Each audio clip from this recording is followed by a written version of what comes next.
sabetan wis kalah karo sing nom-nom Mas. Akhire raga tuwa kula Mbak Tatini pisan. Alah jenengan ya kulino nyabetke kok. Lah sampean kula sabetke pisan apa? Jenengan manten apa? Wani, apa ora wani. Wayang tengul tetep wani. Aku gak nek wayang tengul. Nyapa? Wayang golek to tengul. Iya wayang golek. Diraga ngene lak ya aku piye? Lah ya jenenge wayang golek ki diraga. Iya. Omjol iki mumpung ditenggani karo penjanipun Pak Sigit ya ta. Iki Pak Sigit iki kebejane Dik Faris. Oh nggih. Oh ditenggani dalang kondang. Ditenggani Pak Igit. Nyuwun dongane Nyuwun berkahipun Pak Sigit. Oh nggih. Katuran tindak mriki Pak Igit. Sampeyan sing ngatur rene Oh nggih, monggo Pak Igit nyuwun berkahipun niki ingkang tetak. Nggih, kajenge petake tambah apik. Amin. Tur berkah Mbak Tati. Nah, berkahe lho ora bentuke. Iya, maksudnya iki tambah apik bocahe. lah donga akhlake. Lah ngono maksude ngono. Ya. Kuine. Yuk Pak Igit diatiri tindake. Ije mangko Pak Igit.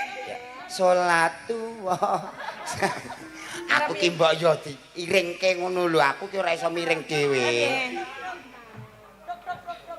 Nrotok.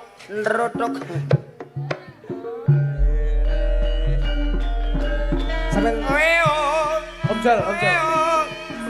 Pak Sigit.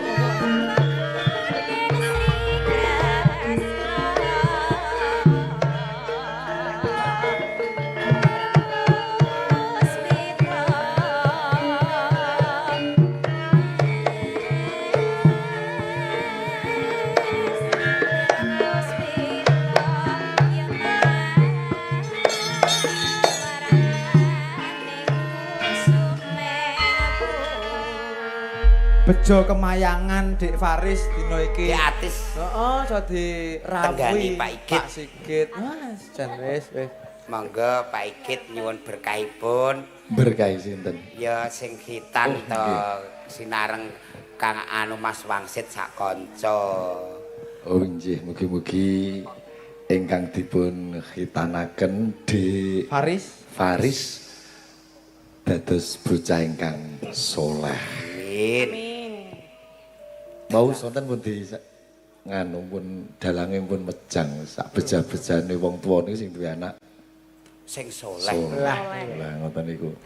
Gayane ngandani barang niku. Tak rungokno, tak setel kok YouTube lho iki.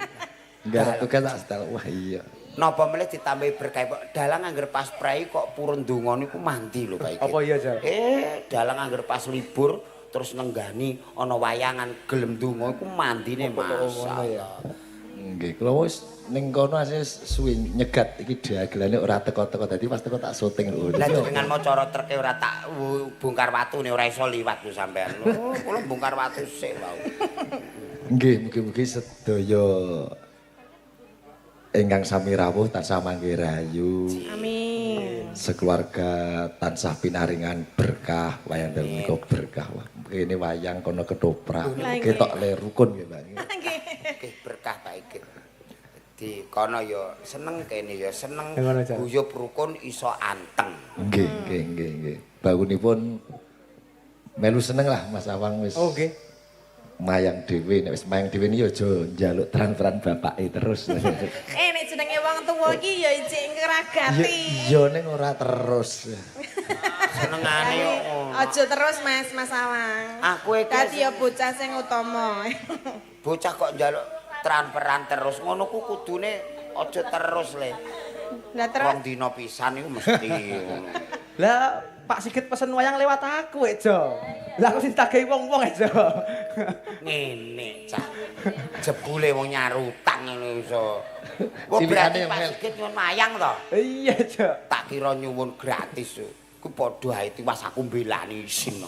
Nggih, tak tonton nih wong nggih. Wah, wis layak lah. Wah, wis lumayan pokoke. Bapak ini kan ape keselip pokoke bapak. Ya nek perkara sabetan wis kalah karo sing nom-nom Mas. Akhire raga tuwa kula Mbak Tatini pisan. Alah jenengan ya kulino nyabetke kok. Lah sampean kula sabetke pisan apa? Jenengan manten apa? Wani, apa ora wani. Wayang tengul tetep wani. Aku gak nek wayang tengul. Nyapa? Wayang golek to tengul. Iya wayang golek. Diraga ngene lak ya aku piye? Lah ya jenenge wayang golek Tiraga. Tiraga ceritane piye dibabarke. Nek Pak Sigit kan kraga tok dadi ya meng. Yo ming karo cerita. Nyuwun berkah. Tak ceritani sik lagi tak rogoh. Saben lali. Monggo Pak Igit niki katuran berkahipun nembang napa. Aku nek nembang elek suaraku. Nggih terae nggih, tapi kan ya ora apa-apa. Apike iki. Apike adzan suaraku. Walah. Ndek ngadan subuh. Lho kira aja. Lah. Adan subuh yo salah wae tak pawarani isin. Lah piye? Kada kamati sholat. Lah digenti teko-teko mati ra salah muni ngono. Lah yo salah to yo. Teko-teko mati ra salah. Wah, sesuk dibenake neh isin. Tak pawarani tak benerke mikir tak saut. Terus wong loro meneng kabeh. Kok iso ngono. Mangga. Mumpung kalih Mbak Tatin. Lah niki iso roman luar Mbak Tatin. Cocok. Jenengan dereng kapok ta. Loh. Kapok Dereng pripun? kapok romanten panggung. Nek Urung tahu lho. oh iya dereng tahu.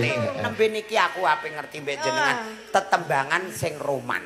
Oh, napa nika tembange? Kangenku tanpa upama. Suarane kaya dalang ya, Jal. Iya, preilah. Apik tenan. Preilah kok suarane sekung. Kong.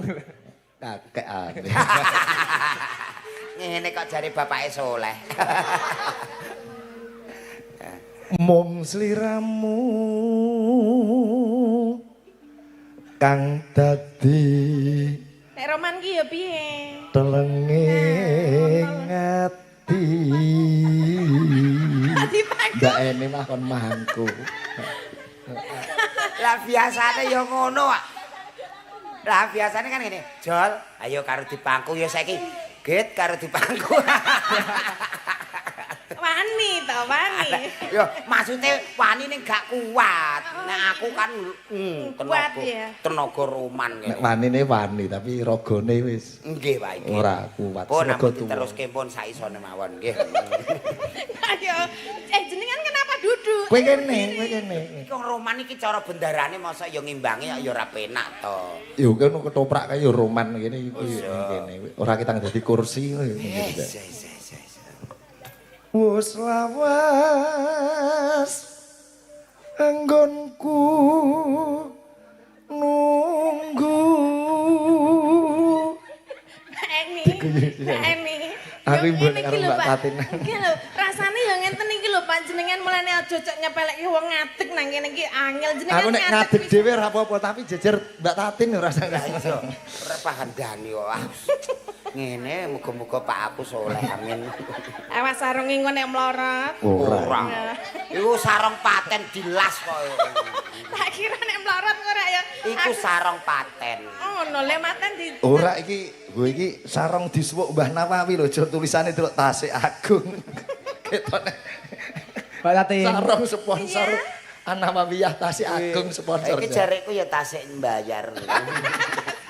Om Julangi jane mau gawe-gawe Pak Sigit Mbak Tatin. Mergane apa? Gimana? Om Julangi dendam. Masalahnya Pak Sigit nek mayangi kena coba terus aja ya. Oke, saiki ndek dicoba gitu. Oh, ngono ya.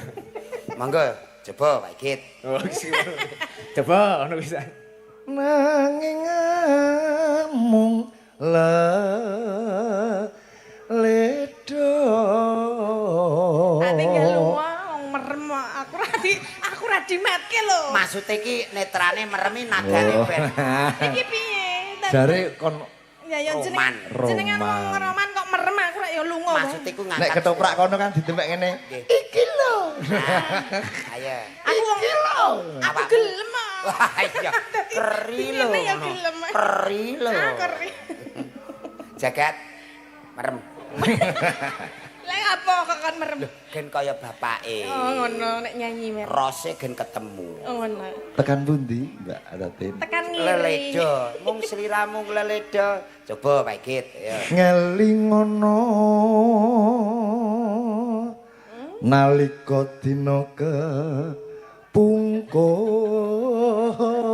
kepungkur. Niki Mbak Eni guyu terus kelingan sarungku ndek iki mlorot. Ten pundi ta, Mak? Teng ngomah. Kok iso enak Kecantol. Mia lho muni ngene ta.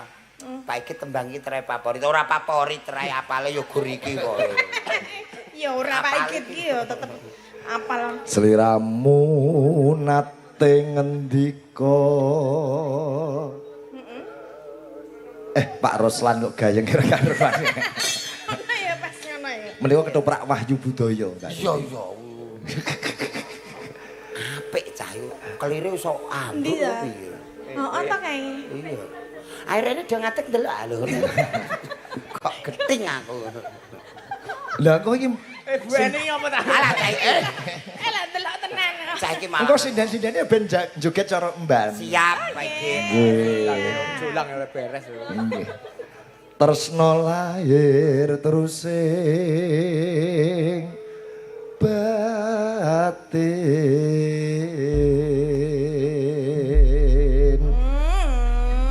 Suarane ya, Mas. Tresno ning putra-putrane lho. Dadi putrane iki agek ndalang ditenggani. Ya ora ditunggoni jane mau mergo bingung ning meh ngopo iki. Lah iya. Sembahane ra tanggapan ya nyusul. Nika tembangipun napa? Monggo coba Pak Igit. Ya. Lho, monggo napa-napa kula mboten iso sembarang. Lho, tembangnya beres.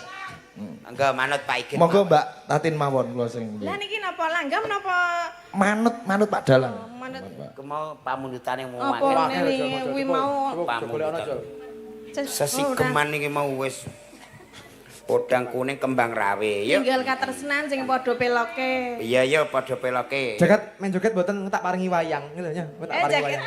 Joget. Kuwi wayange Bapak. Wayange Bapak yang milik bersama. Ya alah. Iki padha. Kene gat. Ya Pak arep lagunya apa Mas Jaget? Requestnya? Joget ya Mas. Ya. Alah jenengan iki putrane do pinter kabeh. Roro Junggrang pepeling Apa Roro ninggal Junggrang? katresnan. Yo Roro Junggrang ora apa-apa. Nggih. Yo. Kembang rawe yo keo, Pak Igit iki kembang rawe yo. Roro Jonggrang ki slendro iki. Lah yo kembang rawe yo slendro. Roro Jonggrang ya slender. Roro Ya. Jonggrang ora Oh apa-apa. nggih Roro Jonggrang. Lah niki mau bawane jenengan pelok. Iya. Tak apa-apa. Roro Jonggrang pelok ya saged. Oh, iya. Tapi kula sing mboten saged. Apa aja kok enggam-enggam aja. Anu jebule damen ning kene kok do tukaran kok. Kae kok yo urung rampung ya, yang Amin. meneh. Pangerti. Nggih monggo Mbak Tatin derek mawon Mbak Nggih Tatin. niku carane Roro Jonggrang niku Iya, Mas. sampun nggih. Roro Jonggrang ya. Monem ayo. Wis to. Ayo coba Pak Igit yo Roro. Oh wis yo. Oh kula.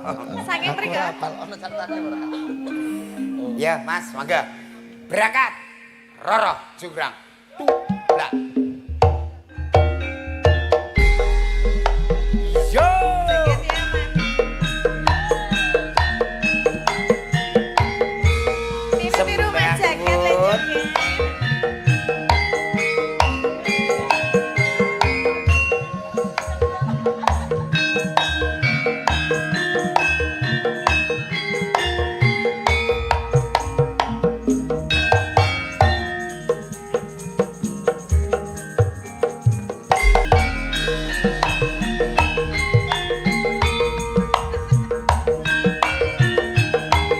Ayo Mas Jaget.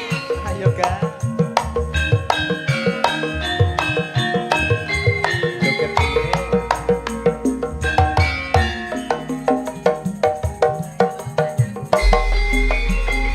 Roro Jonggrang kowe pancen ayu tendang. Ora pokal aku sing landang kasmaran. Waspadakno prajuritmu kalaberang. Mula kowe dadi wanita boyongan. Aja kabandun kowe aja kumalunggo. Barang iki kanggo tuturung rampung. Dilapati Kang Mas Prabu Kupalang. Kang Wasitu ana ing Wonosegoro. Obat-obat kowe wanita sing hebat. Ora ngerti yen kandung lanange jagat. Putra ratu pengging Prabu Damarmaya. Aku duwe hati sekti bondo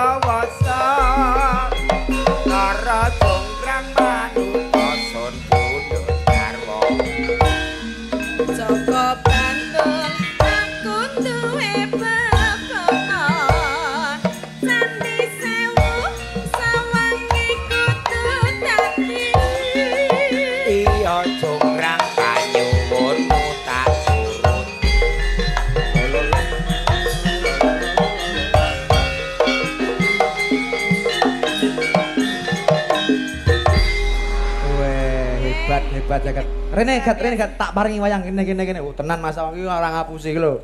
Plat TV iki wayang Mas Awang iki. Ya.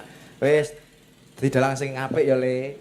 Wis bakal nakal wis bentar selamat ulang tahun ya. Wah, selamat ulang tahun ya. Selamat. Kapan le ulang tahun to, Le? Selamat. Wingi-wingi kali ngadu kula iki selamat. Ya, selamat ulang tahun. So nek bapak ngambil nyewa, ya. Luar biasa, apa-apa iso njoget iso. Masa. Baca puisi lincah wingi kae debling bapake. Bapake apa-apa yo iso. Bapakne apa-apa iso. Apa-apa iso. Contone Yo nyanyi, nembang, wis ngono-ngono kae iso kabeh kowe. Iso kabeh. nukang barang ya Jaya. Tandur. Oh jenenge piyayi wis kondang kaluka. Sapa sing ora pirsa Pak Igit? Sapa Jaya sing ra pirsa? Iku karek adah tok, Mas, karek adah tok, sumpah lho. Apa? Lah rokok iki didumno masane nggone Pak Sigit. Lah kene sapa? Gonku. Tak kira deh Pak Sigit. Oh. Malah Pak aku agak arep ngomong nek Pak Sigit ternyata lomo ya. Dadi anak buahe apa iki ndek Mas Awang di. Sing tak mangkeli pekorone gak didumke rokokku. Lah ngerti kei Jamal lek barokah Pak Igit, barokah Pak. Lho iku rokokku kok sing kok. Besuh. Yalah. Ngono ku lek Jamal yo menawa Jamal terus ditandung isor engko esuk klumpukno ning isor bareng. Entek berarti. Pun le mangga terus Tekan kono diratakke ngono ya. oh keluke nek rokok-rokok tenane beda. Lah keluke piye, Jal? Bedane? Yo mubal-mubal ngono. Oh, nek rokok jatah, Jal. Nek iku ngulek ning kono. Oh, ngono. Ya ora apa-apa. Ora apa-apa jenenge iki. Welcome is known my not. Apa piye?